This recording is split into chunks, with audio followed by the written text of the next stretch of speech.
Таңертең оянып, айнаға қараған кезде бетіңіз ауыр тартып, көздің астында ісік пайда болып, кешке қарай аяқтарыңыз толып кеткендей сезіліп, аяқ киім тар сияқты болып қалатын жағдайды елестетіп көріңіз. Көп адамдар мұнымен жылдар бойы өмір сүреді, және мұны жай ғана жас ұлғаю немесе шаршау деп қабылдайды. Бірақ шын мәнінде бұл ағзадағы сұйықтықтың табиғи тепе-теңдігі бұзылғанның белгісі. Көп адам мұнымен күресуді жеке-жеке бастайды, суды азайтады, түрлі құралдарды қолданады, тамақтануды өзгертеді, бірақ нәтиже көбіне әлсіз немесе уақытша болады. Себебі мәселе көбіне бір ғана мүшеде емес, ағзадағы сұйықтық айналымы жүйесінің жалпы қалай жұмыс істейтініне байланысты. Бірден айту маңызды, егер сізде бір аяқ қолдың кенеттен қатты сынуы, өткір ауырсыну, ентігу немесе жағдайдың айқын нашарлауы байқалса, дәрігерге шұғыл қаралу қажет. Біз айтып отырғанның бәрі біртіндеп қалыптасатын жеңіл және созылмалы көріністерге қатысты. Қарапайым тілмен айтқанда, сыну, сұйықтықтың тіндерде өз уақытынан ұзақ жиналып қалуы.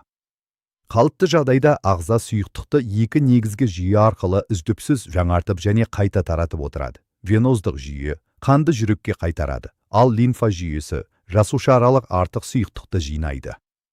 Мұнда негізгі мәселе сұйықтықтың қозғалысы тек жүрекке ғана емес, бұлшықет жұмысы мен тыныс алуға да байланысты. Адам белсенді қозғалғанда, әсіресе жүрген кезде, аяқ бұлшықеттері сорғы сияқты жұмыс істеп, қанды жоғары қарай көтеруге көмектеседі. Ал тыныс терең диафрагма арқылы болса, қысым пайда болып, лимфаның қозғалуына жағдай жасайды. Бірақ қозғалыс азайып, адам ұзақ уақыт отырып қалса, үстірт тыныс алса және аяқ бұлшықеттері белсенді жұмыс істемесе, жиі баяулай бастайды. Сұйықтық жоғарыға нашар қайтады да, біртіндеп дененің төменгі бөліктерінде, көбіне аяқ басы мен балтырда жинала бастайды, себебі онда ауырлық күші әсер етеді. Сондықтан кешке қарай аяқтың ауырлауы, шұлып іздерінің қалуы, толып кеткендей сезім пайда болады. Бұл әрқашан ауыр аурудың белгісі емес, бірақ ағзаға қозғалыс пен дұрыс қан лимфа айналымы жетіспейтінін көрсететін сигнал.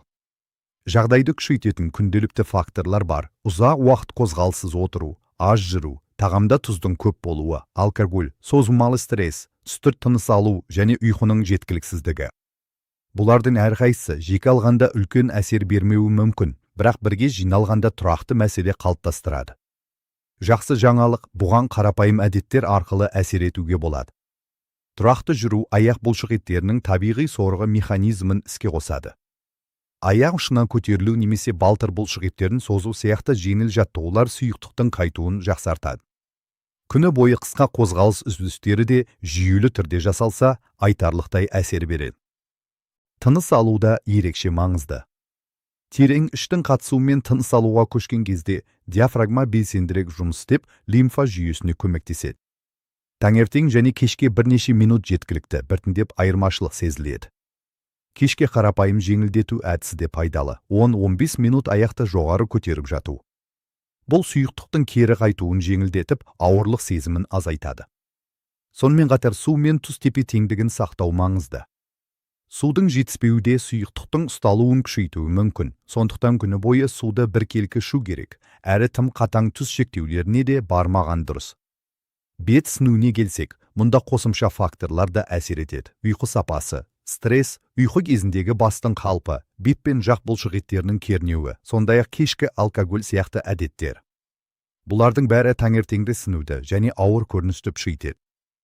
Негізгі ой қарапайым. Тісіну көбіне денедегі сұйықтық қозғалысы бұзылған кезде пайда болады. Қозғалыс, тыныс алу және бұлшықеттердің белсенді жұмысы қалпына келген сайын, ағза біртіндеп тепе-теңдігін қайтарады. Барлығын бір қарапайым жүйеге келтірсек, бұл тұрақты жүру, аяқ бұлшықеттермен жеңіл жұмыс, диафрагмалық тыныс алу, тұзды мөлшерлеу, жеткілікті су ішу және аяққа мезгіл-мезгіл демалыс беру. Сыну үкім емес және жас ұлғаюдың міндетті бөлігі емес. Бұл ағзаға қозғалысты және жүйелердің үйлесімді жұмысын қайта беру керектігінің белгісі.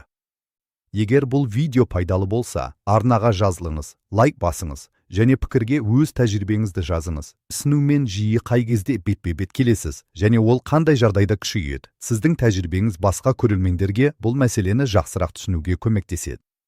Және міндетті түрде есте сақтаңыз, кез келген ұсыныстарды қолданбас бұрын, әсіресе созылмалы аурулар немесе айқын белгілер болса, маманмен кеңесу маңызды.